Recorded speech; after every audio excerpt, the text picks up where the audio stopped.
From the stress. Okay, we're live. Okay, here we are, guys. Welcome to what do we call it, Brian?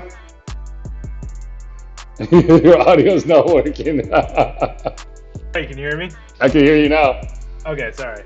Yeah, no, you put it in OBS. I don't remember. Okay, let me. It's out on the stream too. It's called React Live Conversations Pre-Show Planning. There we go. Okay, so we are now live in the Learn to Code group, the Node group, and the React group. I think I dropped the JavaScript group. We only have 400 folks in there, so, and no likes lately. So, anyways, we're All live. right. This is us. All right. This is So, awesome. yeah, so okay, cool. So, what are we going to get done on this? We're basically testing out hardware, getting to know each other, letting everybody in the group know who we are. If you want to jump over, Brian, and get that live stream going so you can kind of see what's up on your end, that's cool. But I guess everybody kind of knows who I am, so I'll just save my introductions. Let's introduce Brian to the groups, which many of you have already probably known him from the past. But Brian, what's up, man? Hey, yeah, I'm often lurking on the groups. I don't get enough time to be on Facebook as as I Some want. people.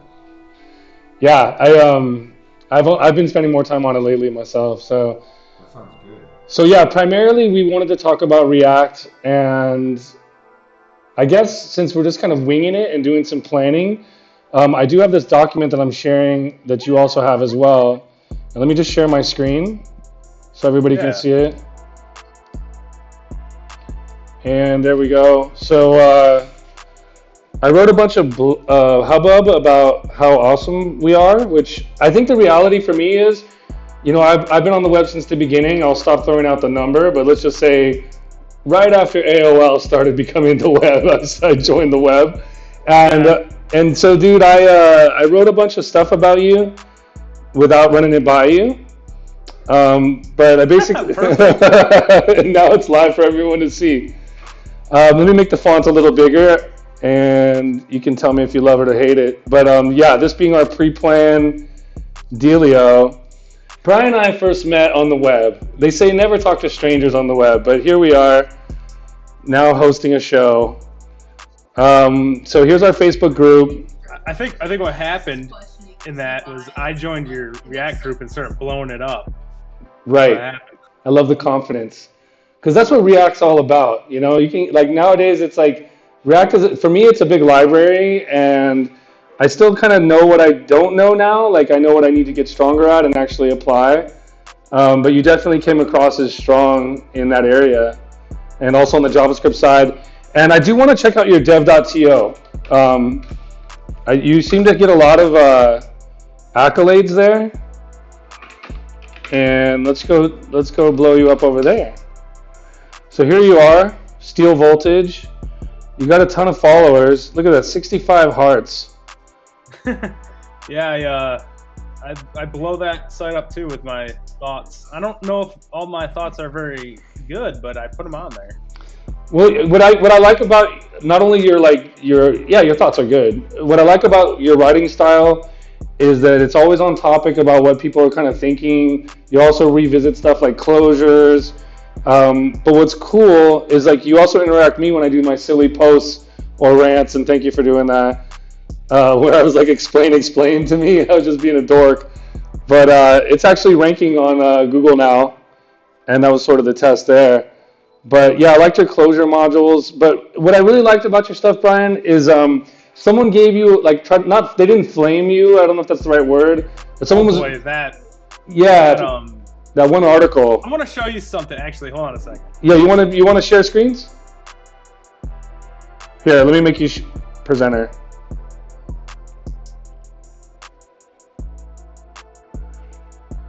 Here, I'll stop sharing and you share. Yeah, I can't hear you. I can't hear your audio. Oh, I was gonna say I wanted to show you my stats on this. Let's do it. Let's do it. This is awesome. I just wish I had more coffee. Well, you pulled. Honestly, Yeah. Dev.2, has been amazing for like me as a new developer. Hmm. Just getting on there and blogging, and I've gotten a lot of traction, a lot of recruiters calling me and stuff, so it's valuable. I'm not seeing what you're sharing yet, but Yeah, about to do it right now. I'm okay. still learning here. I'm still learning how to share. I feel like I'm a little too glossy for our pre-go live here. I need to get a makeup artist and proper lighting. And my dog did chew up my hat. I'm not afraid to say it live. But I got, I love dogs, so. Oh, cool, dude. Yeah, you know what I wanted to do for when we go live, and I'll put it in the doc, is I want to take the live URL of YouTube and place it into a post. And then like go live on dev.to about the topic.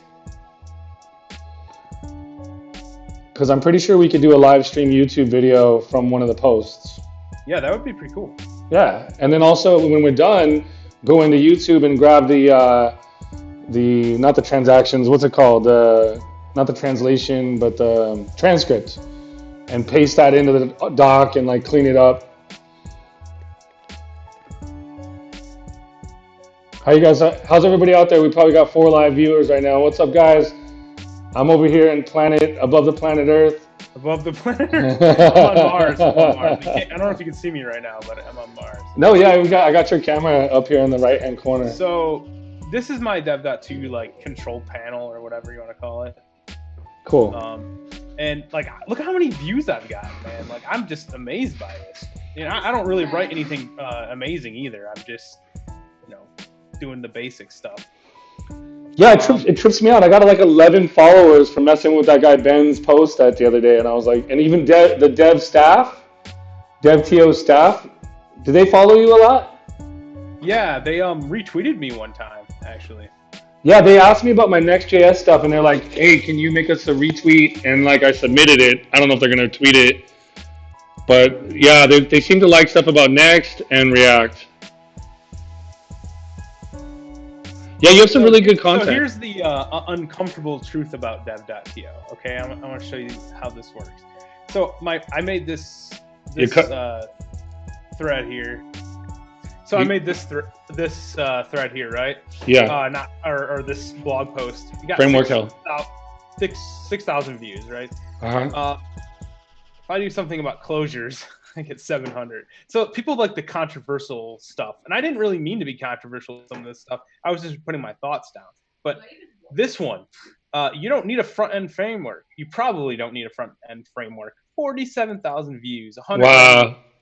And that was me discovering, like, that really was more of a post about me discovering server-side rendering for the first time. And I'm talking like using like templating engines or something on Node. Right. Realizing how simple that makes it. Like, not that you don't need React or Vue or Angular or whatever, but some sites, it's just not worth wasting your time dealing with all that trouble when you can just server-side render everything, if you're just serving like a simple website or a web app and you're just beginning, you don't always want to like get carried away, throwing on a bundle and having people download this huge, chunk of JavaScript and run it in your, in their browser.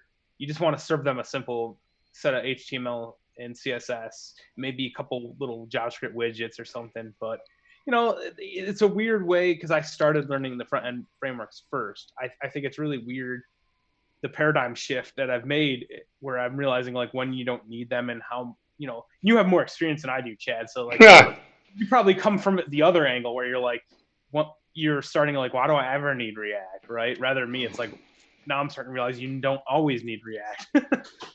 Well, I've gone through so I want to be honest with you, and I'm not afraid to say it on video here, that when I got into React, yeah, I came from the old school, which now I definitely see like jQuery as like spaghetti code, where I actually lived through a time frame where they were like, pure JavaScript is spaghetti, and you got to use jQuery. And some people were so strict back in the day that they're like, if you're not using jQuery, why aren't you using jQuery? It's faster, da da da da da.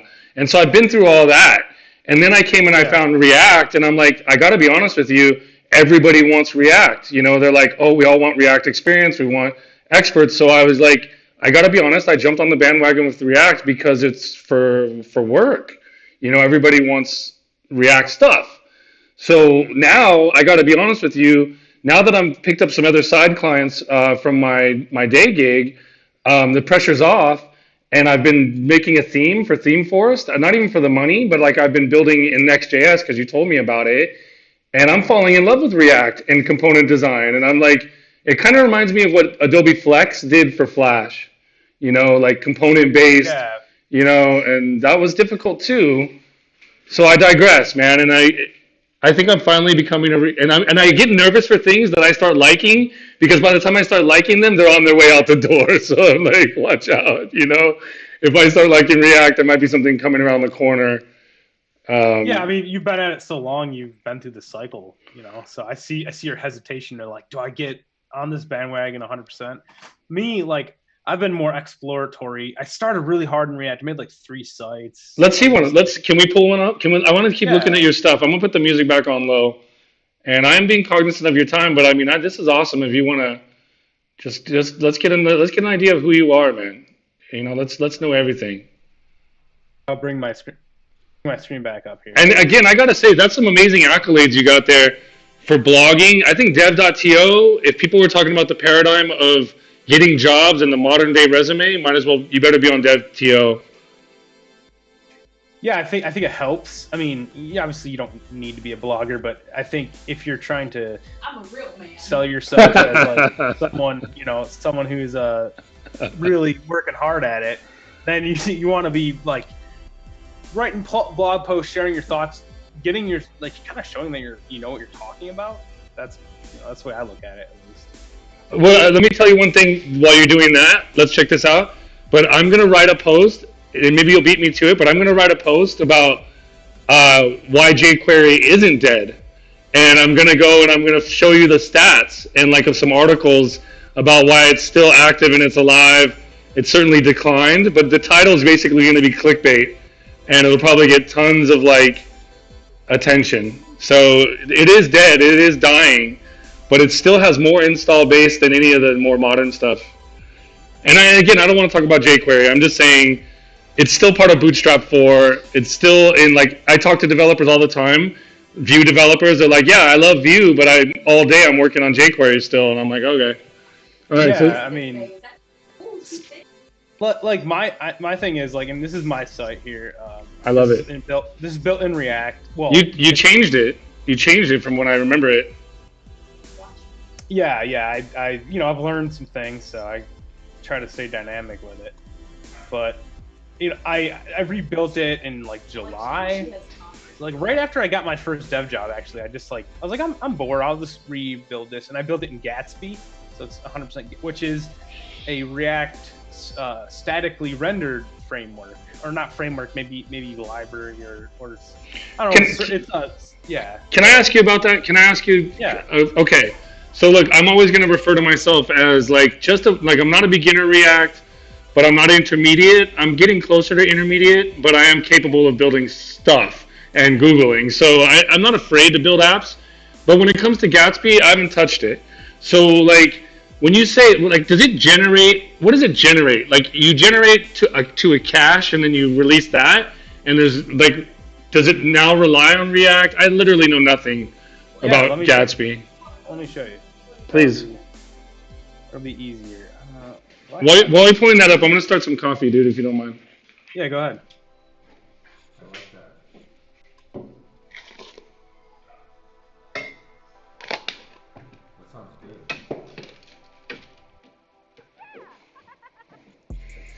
So I found these open source audio sites where you can stream your own music because YouTube keeps banning me for streaming other music.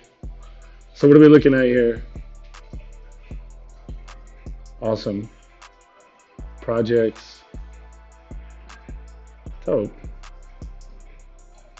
Oh, I see that view on there. Yeah, you caught me, man. I've only been using Vue lately. But really? It's not that I don't like React. It's just Vue's amazing.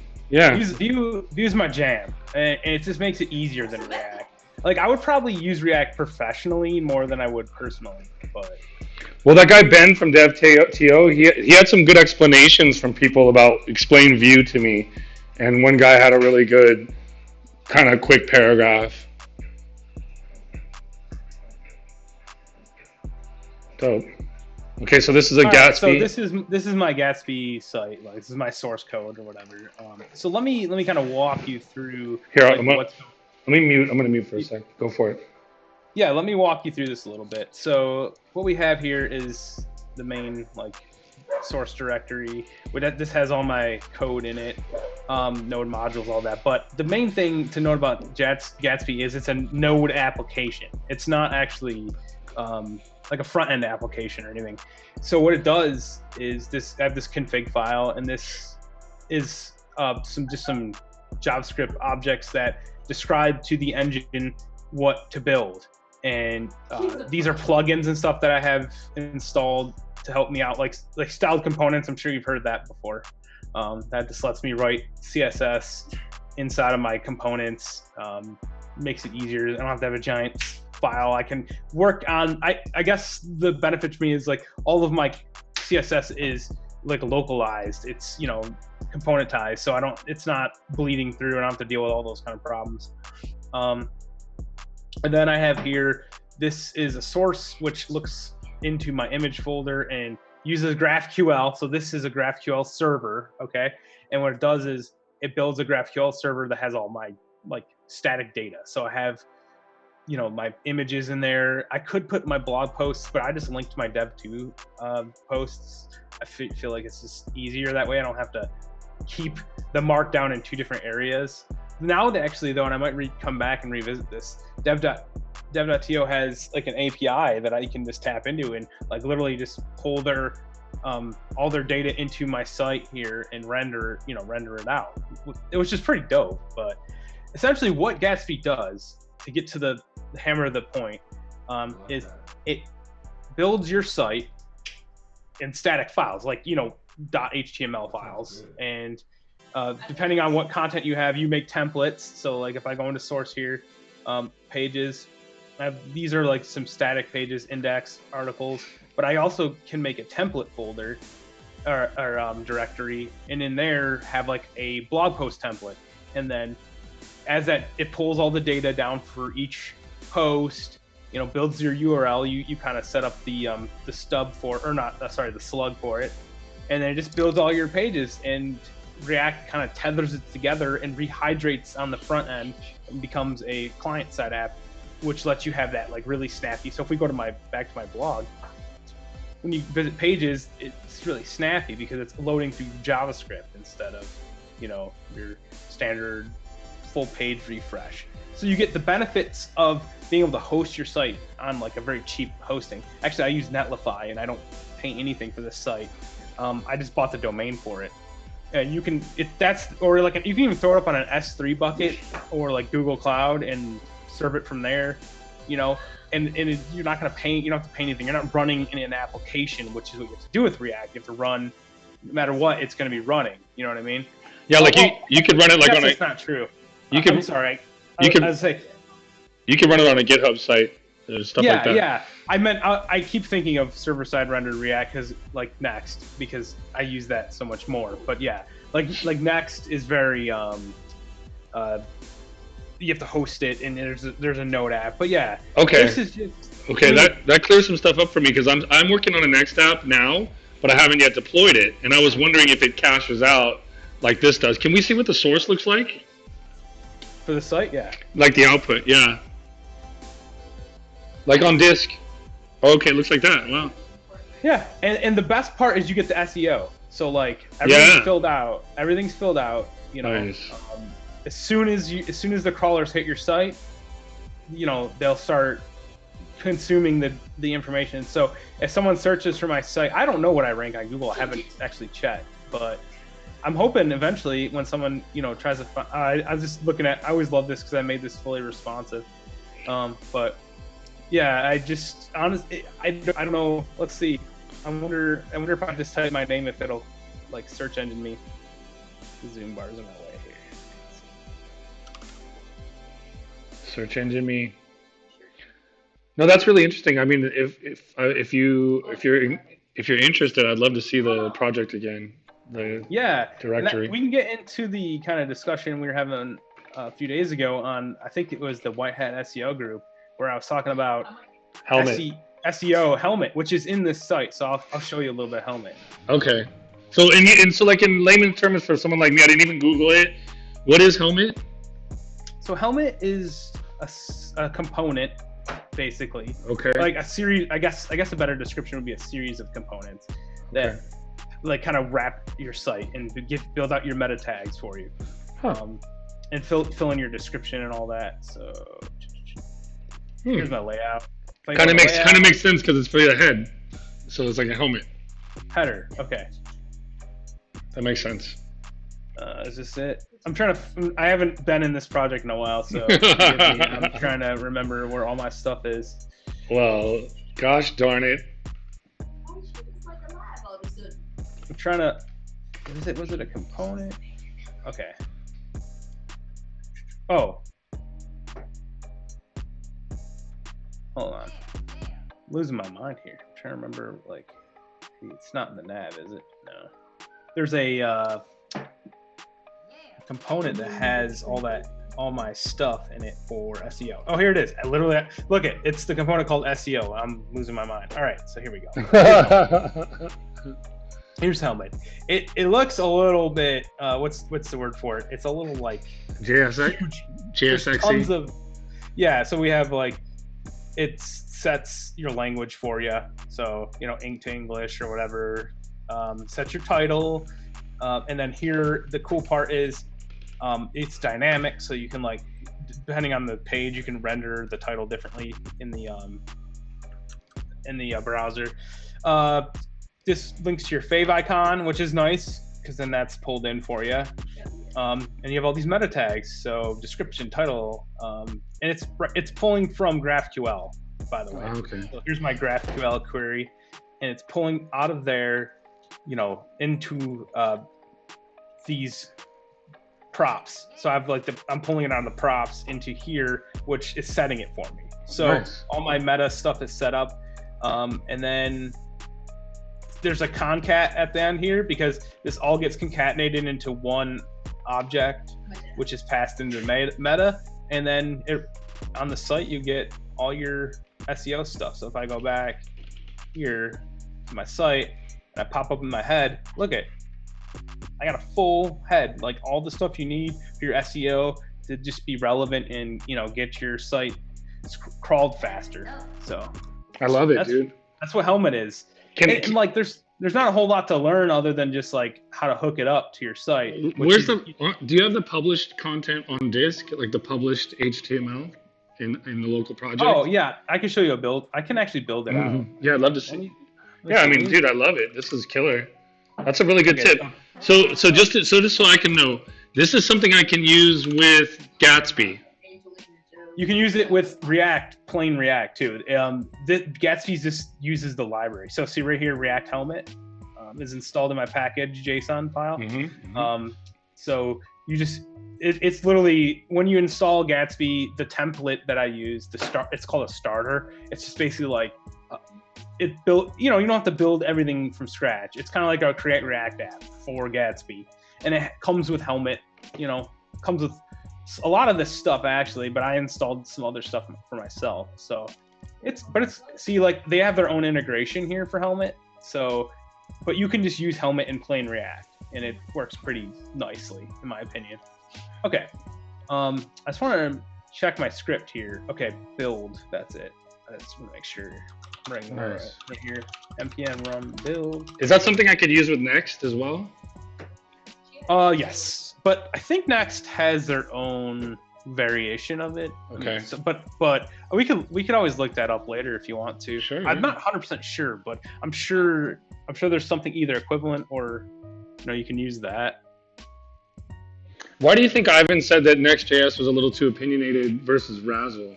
Because Razzle doesn't have the scaffolding, everything was like flat files when I tried. Yeah, it. I mean, the way it's opinionated is like the way they do, because like there's different ways to do server-side rendering, and also, Ivan's way more of a tinkerer than probably I am.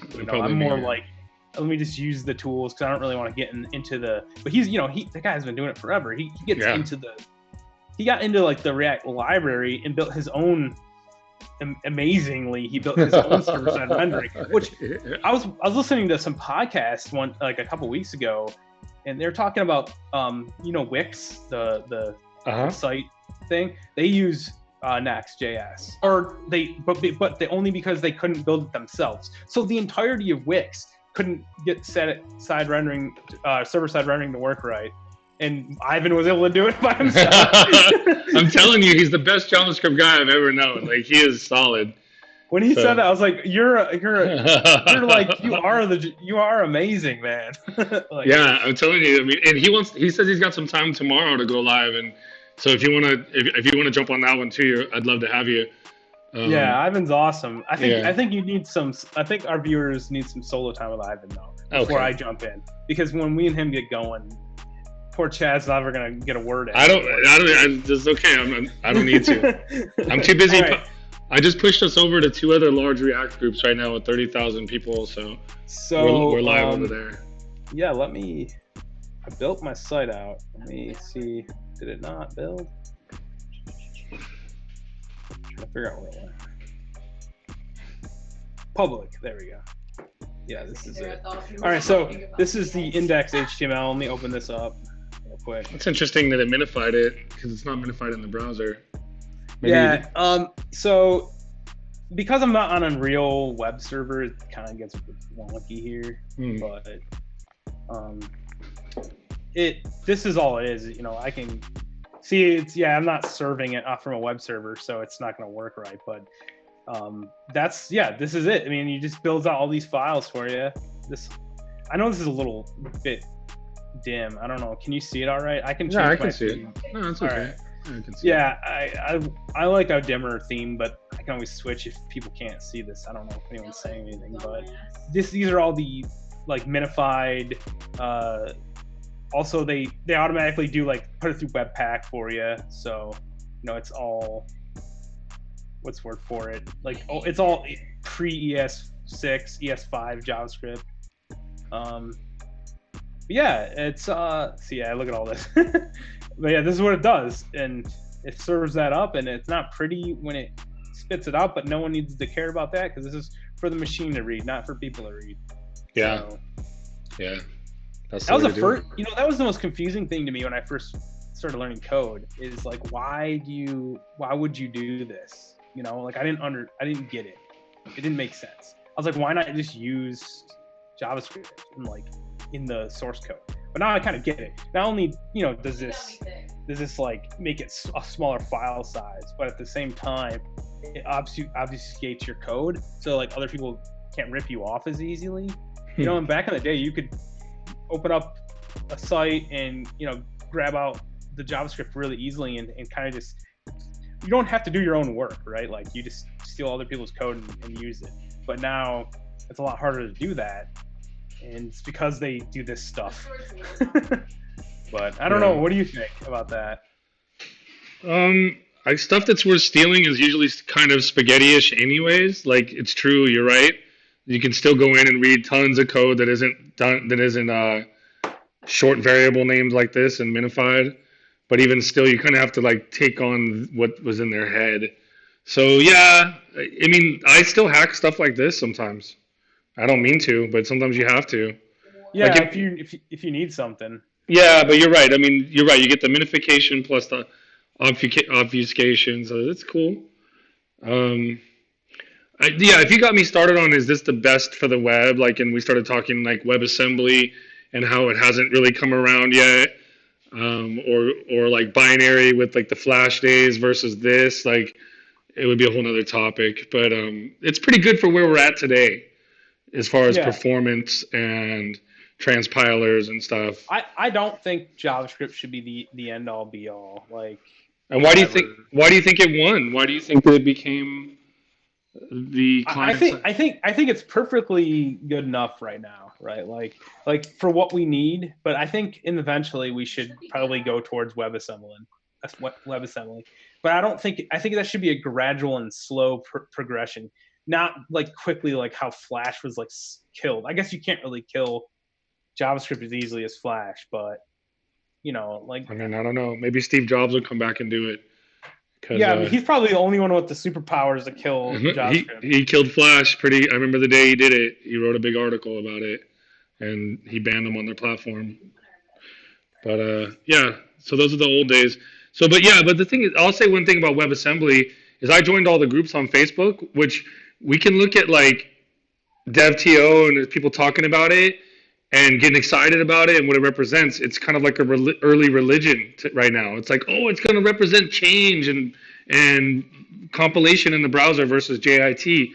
But then I went and joined all the Facebook groups, and you know what? Everyone in there just hates JavaScript. And so I'm not. It's not until the JavaScript guys and gals on the front end come over to WebAssembly and own it that I think it'll take on a life. Because I've tried, man. I'm a member of all the groups, and I try to share stuff. And the minute people find out that I'm a front end dev, like somebody called me a hacker, and I was like, "Come on, man!" I was like, "Show me the sites that you have." And he got real mad. And so, yeah, so like Blazor's really important. It seems like really like it's doing Yeah, something. I would definitely crank up some. Like, I would try Blazor out. I'm just starting to scrape C# a little bit. You know, I don't like it because it's got that super heavy Java feel, and I get a lot of that from Apex, which is Salesforce's version of C# or Yeah. Java, whatever you want to call it.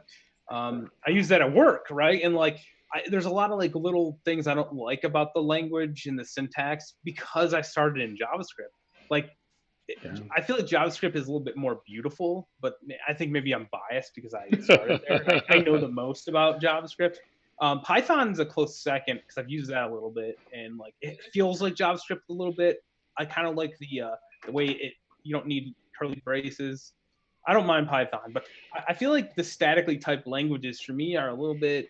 I don't like the feeling of using them, or like really heavy object oriented language. You know what I'll do is I'm going to make a note in our document. I just had an idea Yeah. that we should go live and try to make either a Rust or a Blazor WebAssembly application.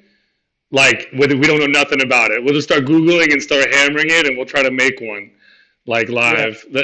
I think that would be fun and like relevant. Yeah. Oh yeah. Maybe because like, can you do React with it? It's probably not, right? Like, well, Blazor is your React. Like, it's like the C# side, right? Yeah, it's a C# front end. You know what I caught from all the guys, because I did read the Reddit, and I did put in some hours with Rust and some mostly tutorials. But what I got from it when I tried to talk to the guys, are like, how can we interop with JavaScript and WebAssembly code, whatever that ends up being, if it's Rust on the binary side. Most guys got mad and said, look, you just wouldn't do that. Other people say you can interop, whatever. So it still feels like to me, people are trying to shape the web to fit what they want to do. Like, that's where as much as I read about how awesome Blazor is and WebAssembly, they're still wishing the web will be much more like the days of print desktop publishing, where like, that's where I came from before the web, was you lay stuff on a canvas and it's there. And like React with its component-based design, if you want, dude, I'll show you what I'm doing in Next, if you're interested. Yeah, let's take a look. Okay. I'm gonna stop sharing. Okay. This person will stop sharing. Okay, we also, at some point, got to figure out how we can like link our VS Codes together. Yeah. We haven't tried that yet. I'll note that in the doc too next time we go live, because I do want to make sure that, I mean, I'm down to go to midnight, but I know you got a life. We got other times we can go live. But I mean, let me show you what I've been working on. And please don't judge me too harshly. I'm taking my time, and with that big preamble, let me bring it up. So I just randomly dove into Next.js. I'm aware of what server-side rendering can be, right? From the PHP days, from the WordPress days, from .NET applications, CMS, loaders, templating languages, right? Python with Flask and Jinja 2 and all that stuff. So I'm aware with like what Next should be able to do, and I'm on that journey. So I'm taking my time, and I'm making a mess, and so please don't judge my messy folders, because you are my... I was going to say, I feel like someone like you is a little more old school. You probably can appreciate server-side rendering more, like oh, this is more familiar, than the weird single-page app like lifestyle. Yeah, but I've also been on the front end for a long time too, and I am. You're right, and I am interested to see uh, how much time it really has saved you. Funny thing with React and me, Brian, is like I'll be like, holy crap! With material design, I got the drawer, I got the this, I got the that, and it saves you a bunch of time. And then there's that one thing that I just don't know yet. Spend hours trying to figure out, and it's like so basic, right? So sometimes it doesn't save time when you're learning. So let me open this up and kick this off. So basically, I just got Next.js's way of using the square bracket ID.js template, post template thing. And it's kind of lame, but I mean, I've gotten through it. So let's take a look. Yarn dev. And I installed that cool plugin to make my VS Code transparent. That is cool. Yeah, I'll have to show you that where that plugin is. Yeah, I like my theme, but I think I might have to like switch to a brighter one, so that way like people can read my text a little. Well, if we're going full crazy, then I'm just gonna do this. And this is why I went transparent. Okay. Oh, we're getting trippy now. Yeah, bro. So like, let me pull up my browser. This is LSD mode. It's Winamp's visualization, the milk dud or whatever it's called. That's some old school shit for you. Excuse my French. Okay, so we are live on a couple 30,000 person groups in React, by the way. So you can grab, when you go to one of the live feeds in Facebook, you can make a comment, look for how the minutes, like minutes or hours, how long since the comment, right click, open that in a new tab, and you'll have the permalink. Then you can share that permalink around to other Facebook pages, and they'll be live there too. So trip on that little tidbit. So I'm just waiting for my stuff to kick on. Let me see if I can tweet this out. What? My stuff? Our stream here. Yeah. You can probably tweet it out. They'll have to hit a Facebook page if that's the URL, or you could send the YouTube URL. I can add Twitter to Restream, and then we'd have like a Restream deal. So here. Oh, I forgot that we're like in the groups only, so they wouldn't be able to see it, right? Twitter, you can share a link, but if I would have went, let me just show you. Like if I would have. You're not on Twitch or Google, right?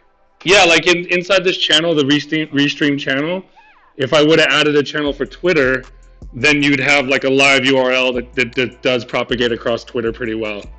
I wonder if Restream's I wonder if this is a React app. It looks I think it is, dude. I think it is. Maybe Vue, maybe React. Slick site, man. I like it. Yeah, it's got some stuff to it. I don't know how you could tell just by looking at it, but it's cool. So like this is like what I got so far, and so I decided to go with Next, and I started using Material Design, and I'm basically just figuring out how they do CSS and like how to get like routing working. So like if I click that about, I'm gonna get that, and I must have broke it last night when I was working on it. Oh, well, let me. I can dive into the routing part for you if you want. No, I'm learning through that stuff. I want to. This is a project that I'm doing, but I mean I don't mind starting on Freshie. But let me just show you the code anyways, since you were there, and it's kind of a mess. So like basically I started with the scaffold, and I'm glad. I did the Razzle stuff, and I thought that was cool. But it did have a couple errors in it that had stuff to do with the configuration from the guys who make Razzle, and I just wasn't happy with that. So I went with Next, and then I've just sort of got a mess going here. But like one thing I noticed about Next is they have like this ID.js file and this concept of layouts. Are you familiar with that stuff? Oh yeah. Okay, and then and then I've got like some main files, like up in layout, I got main.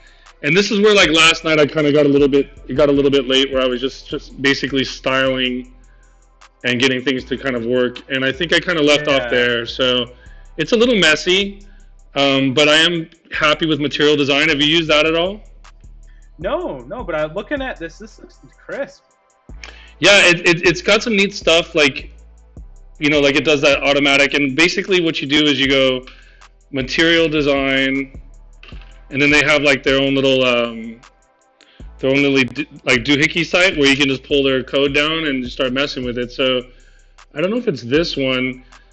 I think I would You know what consider. it kind of reminds me of? What's that? I've used something called Material CSS. It's probably the But that's same. hold on, let me look it up real quick. Yeah. So one thing I feel like it's definitely intermediate to take on Next.js and the dynamic router and material design. So like even though I don't know what the hell I'm doing, I know like what I need to work through, and so I'm having fun with that. And let's see some of their components. Where's their demos? Are you looking at it on your end too? I'm kind of dying out. Oh, I found the other one. It is a different CSS library that I'm thinking Is it? Yeah, I'll link you to it. Hold on. Okay. Yeah, let me get a little bit more cleaned up on the Next.js stuff, and then I'll definitely want to bring you in and say like, what do you think? So like, look at this navigation drawer stuff. So I think that like, you learning material design, as far as like it works with Next or with React, I think is its own little animal. It's something. I think they have like a CSS library. Then they have components for React, right? Exactly. So I'm trying to pull these up. So one thing I don't like, since if you wanted to like tell me something, like sometimes I don't like how like my theme doesn't render right away when I go and I load up a React app, and then like even their website, like it'll show up, it's the black theme, but first it flashes white. Like stuff like that really bothers me. Oh man. I don't know if you know what I'm talking about there, but like it's their theme renderer. Let me try to find an actual demo so I can show you what I mean. But anyways, it's been real easy to. Is this it right here? Come on, it might render. If it renders all black, then this is the site. See that?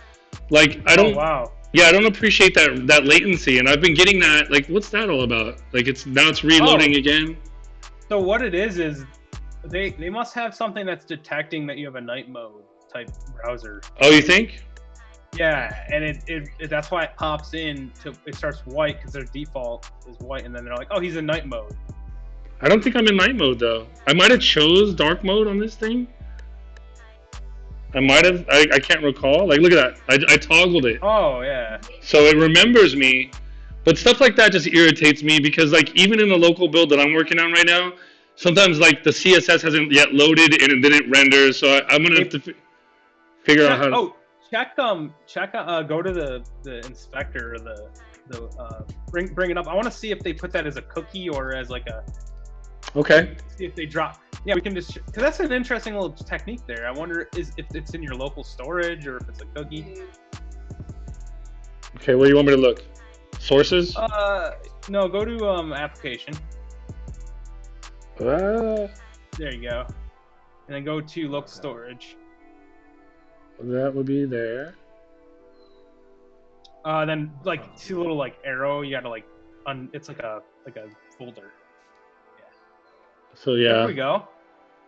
They must be storing some settings. That's pretty cool. That's a technique to keep in the book. Yeah, just the rendering time on load is kind of lame, but other than that, it's cool. Yeah, I bet their site's Angular because Google is material design, right? And they wrote their stuff. Is it? Oh, gotcha. And they did a React version. That's so crafty of them. Actually, Google uses React. So it's kind of weird. But yeah. I was reading about it. Like they have React devs that work at Google. Oh, sneaky Google. But so like I think material design is cool. I was gonna be like looking at React Strap or Bootstrap. I guess you could do Bootstrap React and then there's React Strap. I don't know. And then I just settled on material design. But some of the demos on this is a little bit pain in the ass because like there's just not a lot of examples on the web to get exactly the drawer that I want. You know, because I'm basically gonna make a theme forest theme, and I do like some of like a little bit of each one of these demos. So it's a bit of code munging. So that's what I'm up to lately. And yeah, I like their site. I mean, they got some cool little stuff, and you know, there's even some builders. But I digress. It's a work in progress, literally. Yeah, I saw what you're doing so far. It looks pretty good. It's all right. It's all right. And so like, what's cool? First of all, thank you for showing me Next. I think that there's a lot of cool things in that. What would you call it? A framework, right? The Next Yeah. framework. So React isn't a framework, but Next is. Yeah, React being the library. Next is Next is built with React, and like they're not afraid to take the stance that they're a full framework. So You know what I like, Brian? I like the docs. There's like two. They have their web-based docs, and then there's the Zeit guy, or I don't know what his name is. yeah, Zeit, they're like part of like that company makes Next.js. Yeah. On the React docs. So that's what's up. I kind of feel like I've hit a wall, like showing off the stuff, but I do want to say that the Next.js the MPX Create Next app, super easy. You get their demos going, super easy to follow. I really like their docs, and then I was like, okay, I want to change the header, like how to change the background color of Next, and then that's where you get this Zeit guy right here, and then he's got some pretty straightforward stuff where you're like, okay, do it like this, do it like that, and yeah, so Zeit is the company that makes Next. I don't know why I said Next. Well, Next is Vue, no?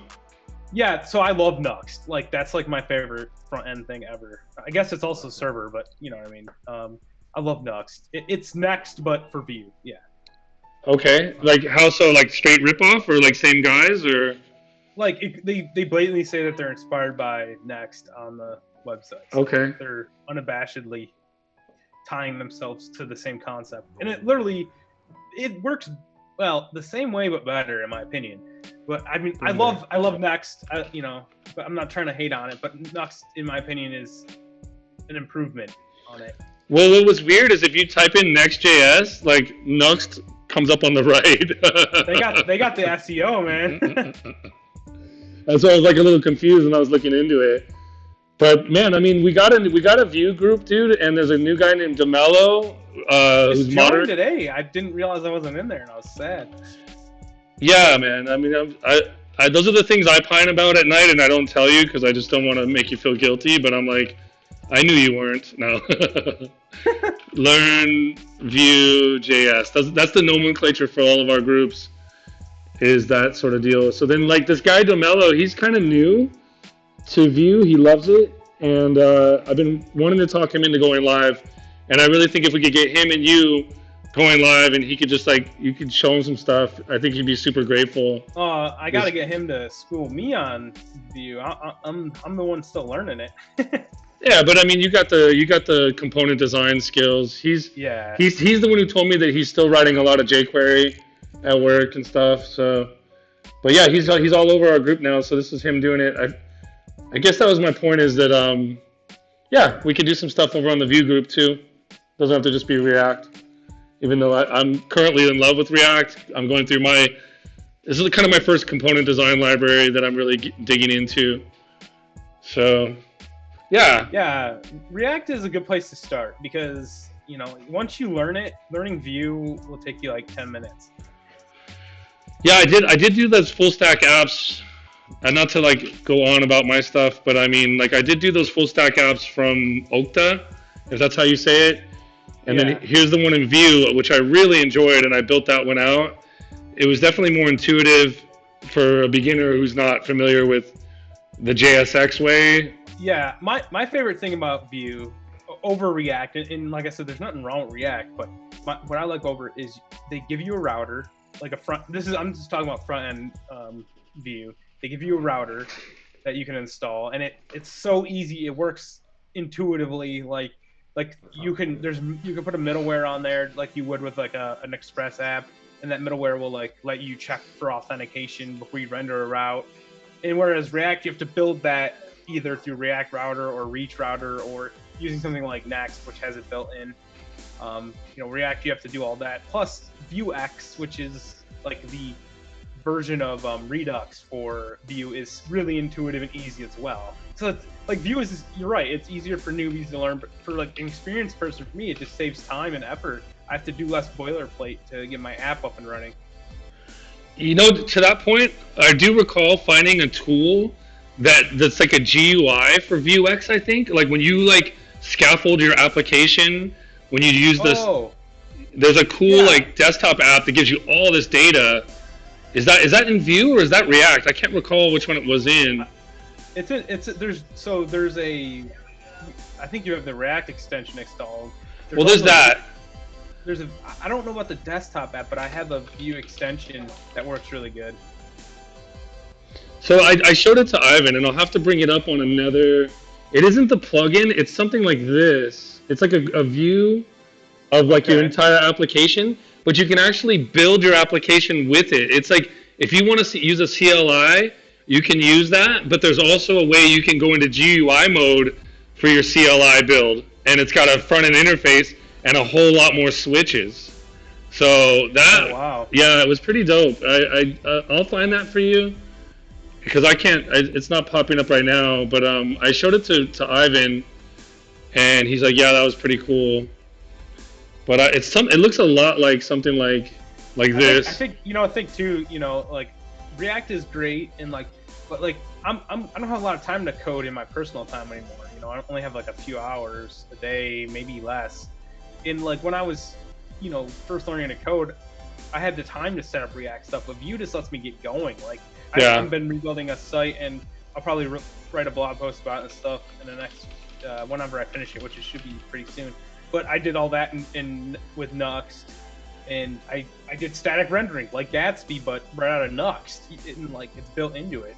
I didn't have to use their system. I didn't have to use GraphQL. It was beautiful. So I don't know. It's great. There's a lot going on in Vue that I love. And They so, have a whole, what they have a is? whole new like version coming soon. Yeah. Well, I mean, like the Vue guys just a few months ago, I think I told you were complaining that the Vue team started trying to be like React too much. Like there was a big backlash on all the big Vue groups. So I think the context behind that is that Vue was going to do a class-based version, so very object-oriented, very like like using the class syntax from ES6, and then they pivoted to do something similar that I think they call it the. Are you Hold on, talking? there's an. Is it like a they have hooks? an- Is it like a hooks equivalent It's or? like hooks, but they have their own name for it. It's some API they call. Hold on, I could probably find out what it's Here, called. here. Will you share your screen? Let me. It's better to be more interesting if you.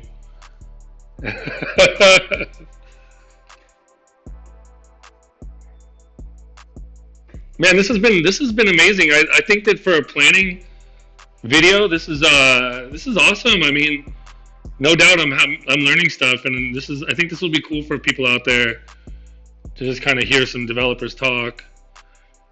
And I like Vue, dude. Don't get me wrong, man. I mean, it's intuitive, like you said. Some people say it might be the future, but I stopped buying into all that. It's like the future is now. Okay, so Composition I'm just API. trying to composition API. That's what they call it. That's their version of hooks. Really? Yeah. Composition API. Interesting. And so All right. So you they use import JSX it. now too. Is that a fact? You I just- can use JSX in Vue right now if you want to. It's in their. They have a render function just like a React. But I like their templating language. Yeah. I think it's more intuitive than JSX. Big time. Especially you're writing real HTML, right? Like Pretty there's a much. huge advantage there because you don't have the class name. Like Yeah. the Escape downside things. the downside I think is that you can't use like the full power of JavaScript right in your HTML.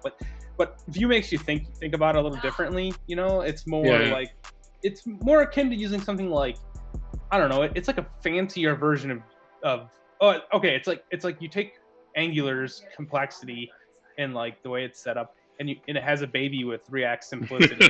And that's Vue. Vue's right in the smack in the middle. So That's quotable right there. I'm gonna come back and take that excerpt for our next one. yeah. All right. So it looks like you import it. I'm just looking at this. I haven't seen the composition API. Oh, they have TypeScript now. That's beautiful. I gotta start using TypeScript more, but it's just like I'm kind of type aversive. Like I don't like the feeling of types. But I think it's because I'm naive. I'm willing to admit that. Um, let's see. Okay, so you wrap your state with a function. Um, actually, this is simpler than hooks. He's our Evan Yu has defeated hooks. This is way simpler. He defeated hooks. Well, what's the new Wow. stuff? What's the new stuff in React coming out? They're talking about suspense. Yeah, Is that the? let's look at that. That's dope. That actually I'm pretty But excited about they that. said don't use it in production because it could change at any minute. Oh, But it's an early release mode or whatever you want to call it. Let's get back onto React because this is gonna be nice. Here we go. This is the official. So what it does, and I don't know if they'll have maybe they'll have like a picture of it. Try it on Code Sandbox. Let's see. You got to kind of see it render to understand what's going on. But okay. have you done a lot of like async in your React yet? Well, I watched a video where does this have to do with like profiling and load and like optimization at all? Yes. So, Yeah, because like, I watched a video where they went live at their big React conference, and he went deep into that. So what it is, yeah, what it is in a very quick nutshell, is you wrap your app around suspense basically, or like your components around it, and then it's like a higher order component type deal. And what it does is we'll just show you. Boop. It like gives you more control over your what they call the spinners problem, where you have like things popping in at different times, because like it's unlike when you server render something, which it might take some time between page loads, but you get everything right. Like there's nothing's missing once it renders. But in React, you could have one component fetching from one API, another fetching from another, and then you'll run into the situation where like one loads in faster than the other. So a lot of sites, you might have seen it on Facebook or like LinkedIn, is they'll have those little like placeholder content images or like spinning like circle, like a loading bar or something. And what they do is like that's kind of like a way for the component to hide its like skeleton until it pops up, you know? Yeah. It is pretty cool. Suspense will be really nice because it'll just makes it easier to synchronize that. Like you could technically, if you wanted to, just wrap your whole app in suspense so it doesn't load the page until everything is loaded. You know, so you could have that like server rendered feel a little bit without having to go, you know, into Next or something like that. Interesting. But it's still client side in the end, and I think suspense will be adopted by Next and utilized, because I don't know if you know this, but when you use Next, so like when you use your app, for example, it starts off server rendered, so that's the initial page load is it's server rendered, right? And then what happens after that is it hydrates, so like React turns on the client side, and then every time you navigate to a link, it prefetches that, so it's basically client side rendering everything else. Can So, I like, so yeah. for the beginners out there and even myself, like I read terminology, but I have yet to have like a water cooler discussion. So can you tell me like two things in your own words? What is a higher order component, and what is hydration? Okay, hydration's complicated and I don't fully understand it, but Okay, cool. what it means is, so like it's basically like you have React running on the server, okay? And maybe we can Google Let's Google it. Yeah, let's do it. Let's see. I mean, you got a general feel of it. Let's find out. I'm not afraid to say I don't know stuff, so here we go. What is Oh, hydration? this is a negative thread. We don't want to read that. Um, What is hydration? in this article, I'd like to share an easy way to It serve says by it's rendering. same as render, but is used to hydrate a container whose HTML contents were rendered by React DOM server. Okay, that's what it is then. So so the server builds your template, so to speak, right? And then when it hits the client, it comes to life so that you can like do client side stuff, you know, like if you have like say you have something on your React component that like has like a toggle or like like some sort of like modal or something. Even like for that to work, you have to have it running on the client side. So that's what it is. And then so there's actually a function you can call, like a method, sorry, that React on server. What the heck is that? so there must be. Well, let's look at that. React on server object enables you to render components in static markup. There we go. Usually it's used on Node. So it's for SSR sort of, or it's So this is what Next is doing under the hood. Now we don't have to deal with any of this. Yeah, the other day, before I got into SSR, I tried out like a module that was called like React-SSR or something, and then then I went on to Next. So it's this. I guess the cool part is that we get this built in with Next, and we don't have to figure all this crap up. Like we don't have to figure out how it all works. We don't have to deal with rehydration. But if you're using Suspense, you gotta kind of understand how that's going to work as far as like a site like Next kind of solves the problem in a different way. So you have two solutions, I guess, that you can use. You can use this server-side rendering to make sure all your stuff is there when you want it to be, or you can use the other side of it, which is going to be Suspense, to wait if you look. So all of this is wrapped in a Suspense component. If you look back up here. So it'll show like loading posts. This is wrapped in its own. So you see how they pop in first? So this one pops in first and this one pops in.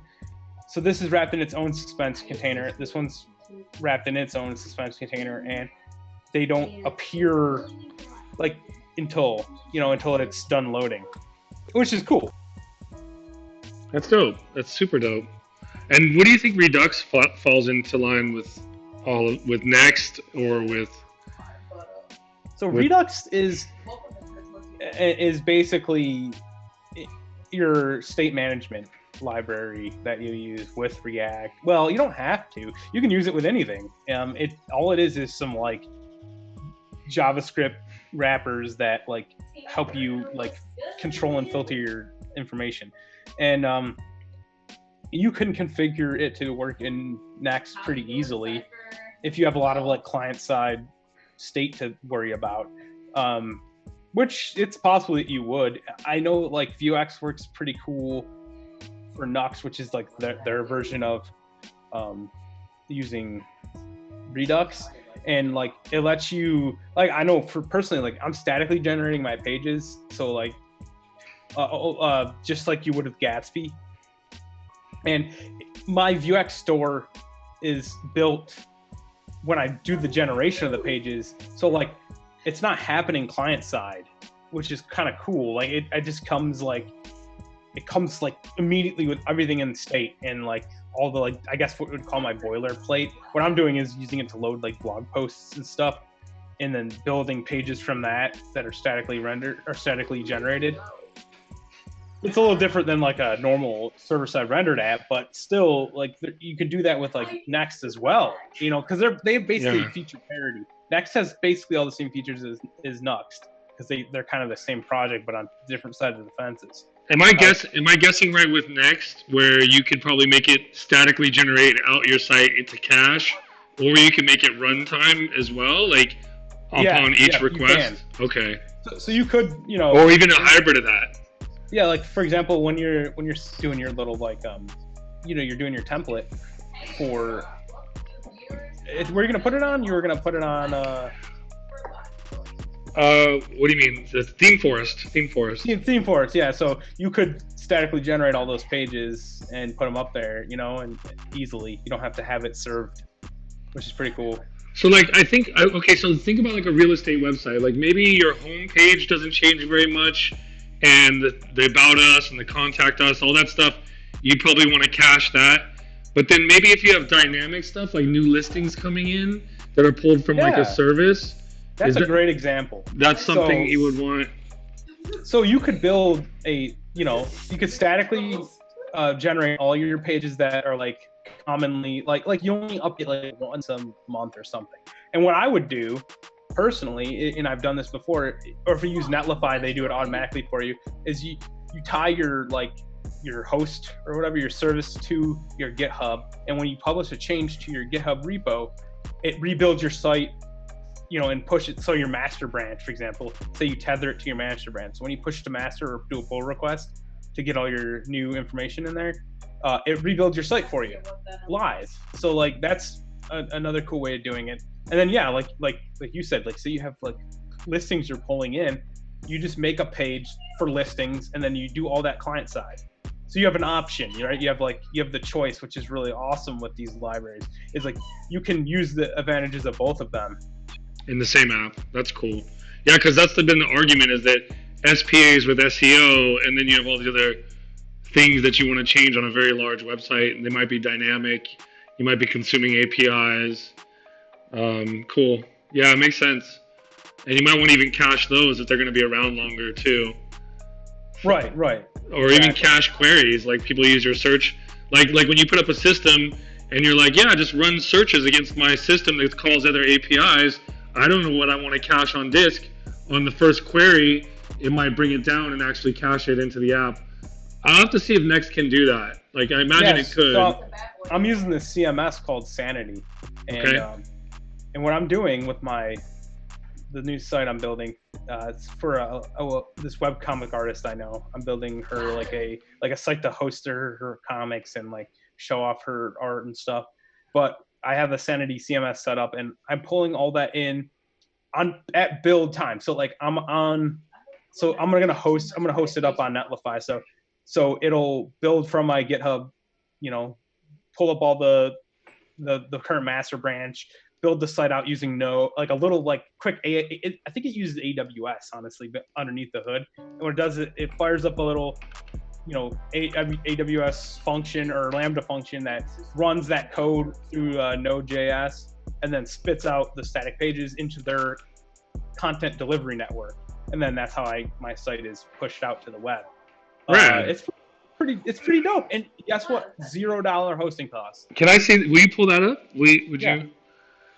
I'll show you how it works. Yeah, do it, man. Netlify is beautiful. I love this. Netlify. You can also and the beautiful part is you can run your own serverless functions right from their like hosting platform. So like you could build like in your site file, like you can put a directory called functions, and you can set up, and they just basically like they tether you into AWS for you. You don't have to go in and you know how AWS is. You don't have to go in and deal with that. You just use their interface. But let me log in real quick. Very cool. These are all my sites. Nice. This is my portfolio that we saw a little bit ago. I remember Dinner Hunt. Dinner Hunt is what I built for our React.js group. It was a project challenge. I gotta come back and do another one of those, I think. Maybe we start with an easier one for people. Yeah, this was a bit. I got a little too overzealous, I think. Well, it wouldn't build on my end because I was new, but I think I could get it to work now. Yeah, that was a while ago. It was a year ago. Let me go to my portfolio and I'll show you. This is the Gatsby sites, statically generated. Okay. So I go to deploys and see how it's. I did it this morning. I did a rebuild because I every time I do it, it like hits up my Dev2 profile and pulls down my views and likes and stuff. So I try to rebuild like once a week so I can update all that information. So you consider this a CMS? This is not the CMS. Okay. I can show you that in a second. But this is my site, and this is where I publish. If you look here, I go into my settings really quick, and you can see set up my domain. So you can hook. I bought my domain off of Namecheap, and then I hooked it up here, so I can easily have it set up. They have functions, which I don't have any yet for this site, but yeah, it's pretty cool. They even have an identity widget. So if you need to do auth for your site, that they give you that to like integrate in pretty easily. Forms is beautiful. So you can have any web page do a post request, and then it actually it'll save all the results of the post request in here. So it's like a little API container. Like say you want to have like a about page with a contact form. Nice. In your contact form, you can have it post request back here, and you just put this little tag right on your form, see, and it stores it all in here for you, so you don't have to build your own little API. They just do this. It's pretty nice. That's good. Yeah, that's usually a problem for people having to do like a form mail because they have to pay like a provider. So this, if you're building sites for clients, this is a beautiful resource. So this is building my site. I'll actually let me build it. Why not? Let's just build it. That way we can see. We can do it live here. Deploy. So Netlify.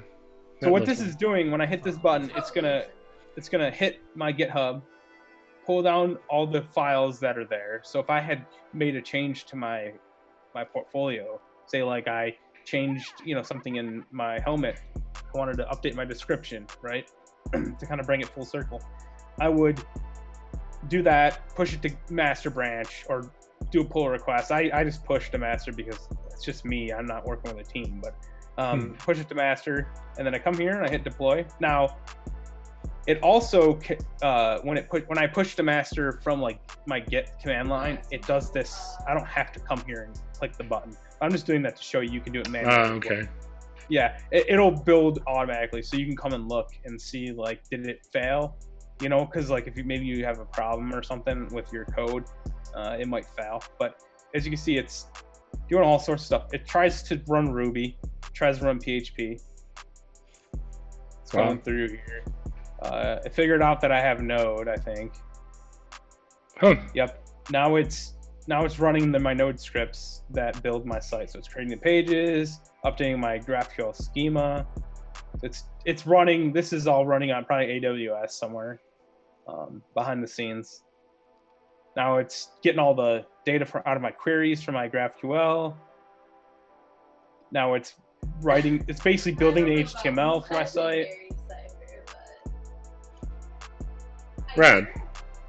Takes a few minutes. I mean, it's not the fastest thing, but if you have a static site, with, like you said, only a couple pages, you don't update it often, this is perfect. Like literally, like.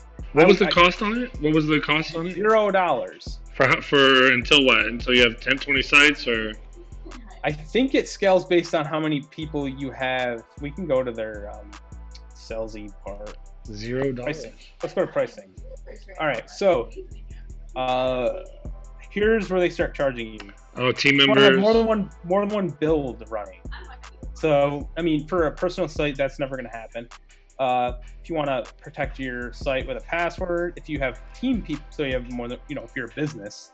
So me, you, and Ivan started building sites for clients.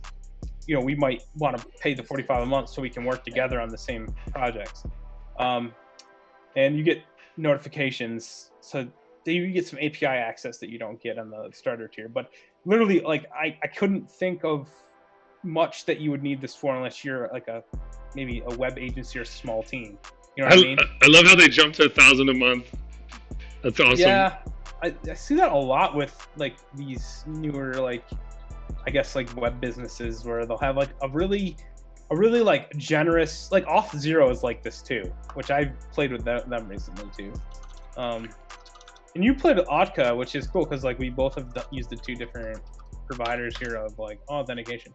But look at their pricing, and I like this product a lot, but their pricing is a little bit like a little bit of a jump. You see this?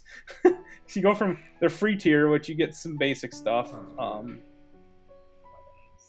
then you go right to here where it's like either $23 or $1,000. It's just silly. Wow. I kind of get it though, because it's much like WordPress has the. Who's those one providers that there's one provider that's known for doing special caching, and there's a lot of support.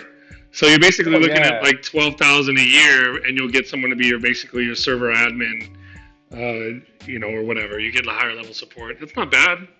Yeah, that might be worth it for some projects. Yeah, I mean, for a company, that's cheaper than hiring one full-time person.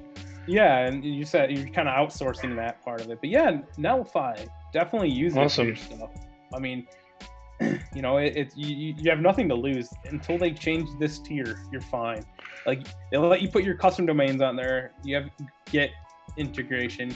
You can do CD. You can get previews. They have an awesome CLI tool that lets you run their environment locally, so you can test everything. I love Netlify. I actually gave a talk at it in a local meetup. Like, dude, I'm gonna check it out. I like it. I like these free. So like Firebase is somewhere in there, right? With some free stuff. Slash, it does authentic fire Oh authentication. yeah, There's my Auth one site, Zero, my one Okta. site's built with Firebase, and it's pretty cool. I'll show you that site. It's popular. All these guys have something to offer, I think. Let me get back. Well, I forget the URL of my own site. How silly. You got to pay somebody $0 a month to remember that for you. Here it is. Unfortunately, I know what I have. So I built this site. This is a fan kind of website that I built for a variation of Dungeons and Dragons. I remember this one. I like this Black one. Hack. Yeah. And this is built all of Firebase. And this is a full CRUD app. Cool. Did you start with a boilerplate on their end, or how did you get it going? I believe I use their they have like a SDK that you can use on the front end. And This some is all examples. React. This is all React, by the way. Yeah. So Bringing it back. I'm using. Yeah. Let's see. I think I have an account on my own site. I hope I do.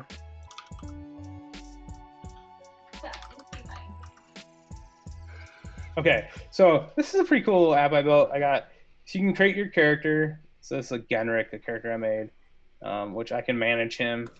And this is, a character sheet basically. Loading, it's pulling my database, the data from Firebase, and then I can edit my character, fill out information about him. This is my first real React project, like where I built it. I sat down and I coded it out, and it wasn't a tutorial example. Like I had to think of how to do all this by myself. This is all using hooks as well.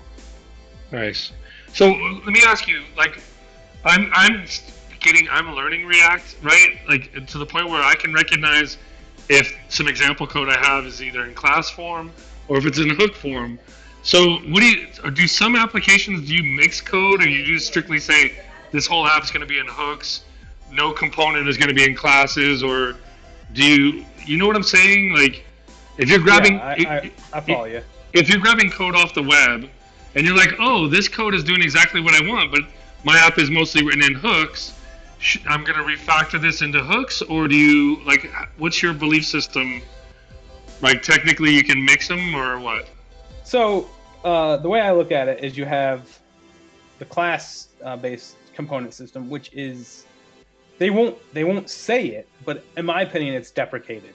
Okay. So it's not what you want to be using. You want to be using hooks, because hooks are objectively better in many ways. Okay. Not only is it an easier, it's an improvement on React, right? Easier to read. Easier to read, easier to reuse the logic.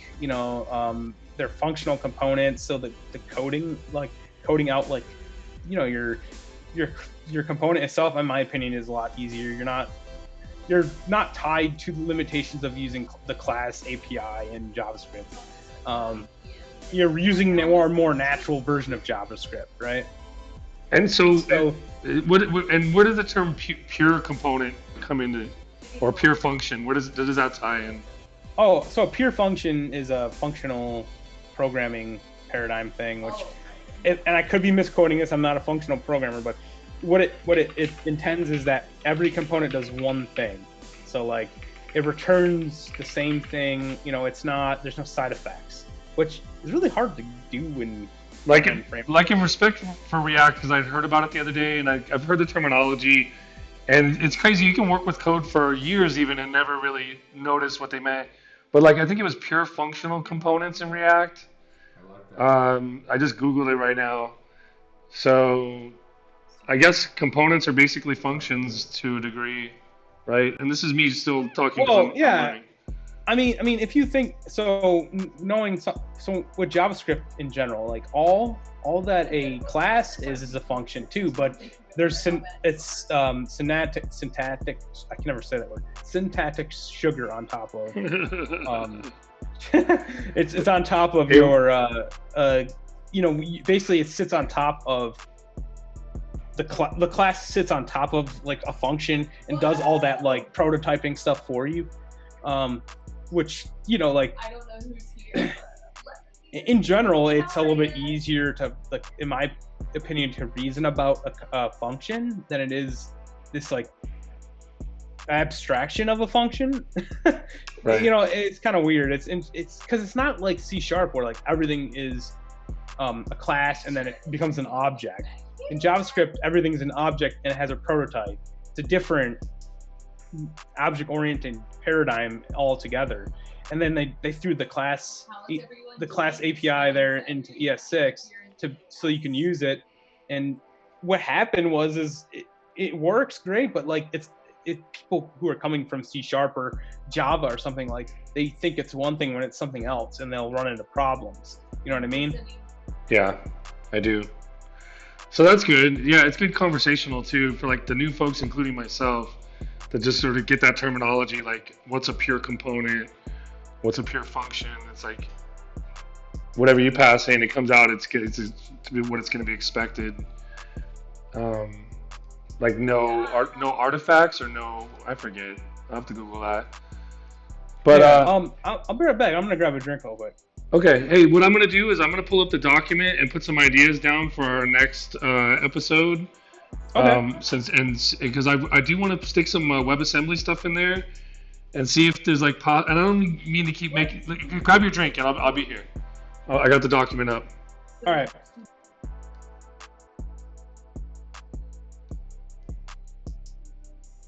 Are you grabbing your drink? Yeah, you haven't moved. You have like a fake virtual you. I'm watching you. Hey, you're walking off into Mars. Hey, you got a fridge in Mars. Can you hear the words coming out of my mouth? Your background is cooler than mine. That's good. I'm jealous. I'm jealous, man. Mountain Dew. Did you pull your headphones off? That you did. You can't hear nothing. I was talking to you. I was like, you look like you walked off into the sunset. Okay. So let's bring this up bigger. That sounds good.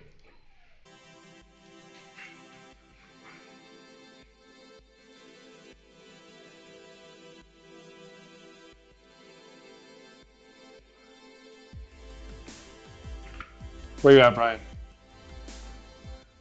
Okay, so we're getting close to the wrap up here, where I'm going to tell folks about where they can get our YouTube and our Facebook.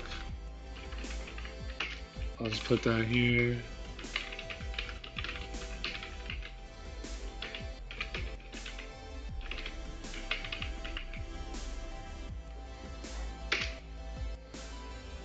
And then Brian Barber, let me put his info up here.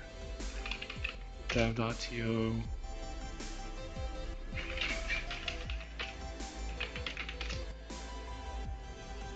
I like that name, Steel Voltage.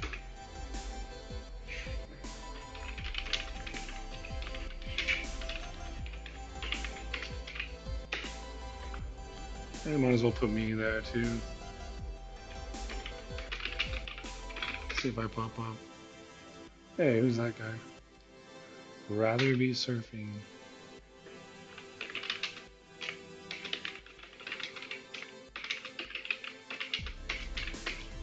All right, I'm back. Okay, so man, you couldn't hear me, but I was saying like you looked like you walked off into the Martian sunset there. That was cool. So I'm not sure if you can see my screen, Brian, but I think this has been a great intro into like who you are as a dev and also kind of where I'm at as a dev. I do have those years experience, but there's always something new to learn, and in a lot of ways you really mentored me into like learning Next.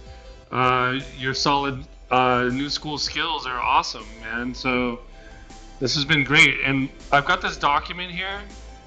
I put your dev.to URL on it, including mine, and then also the couple of the groups.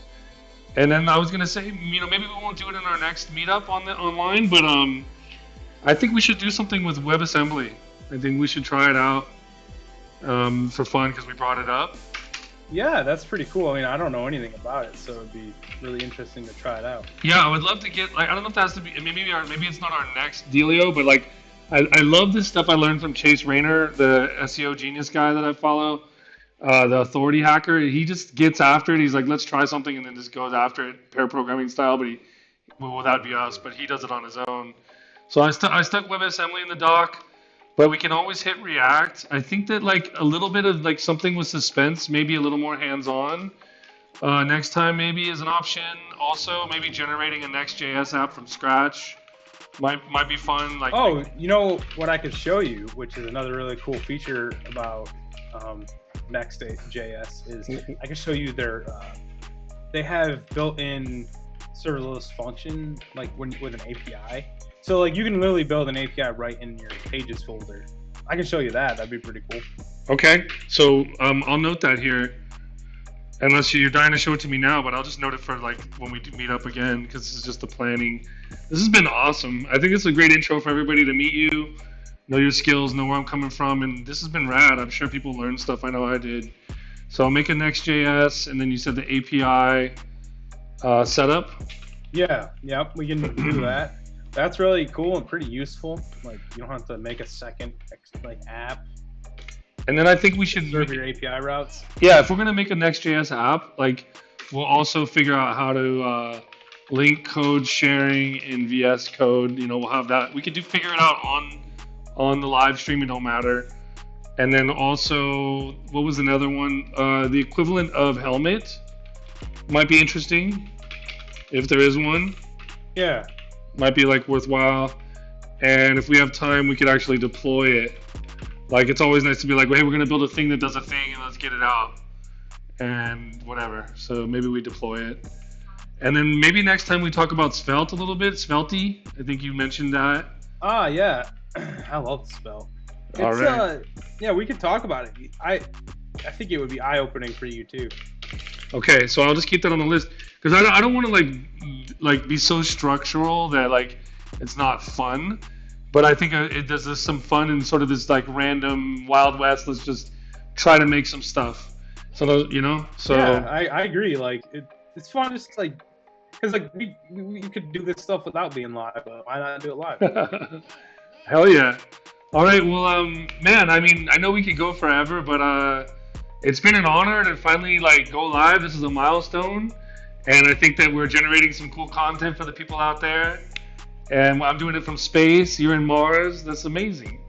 Next time I think I'll be on a cruise ship and you'll be somewhere else. What are you thinking? On the beach, maybe. With my fair okay. skin. Since you're doing the cruise ship. We're getting a lot of radiation right now. So we need to next time I think we need to cut back on it a little bit. Oh man, but dude, this has been rad.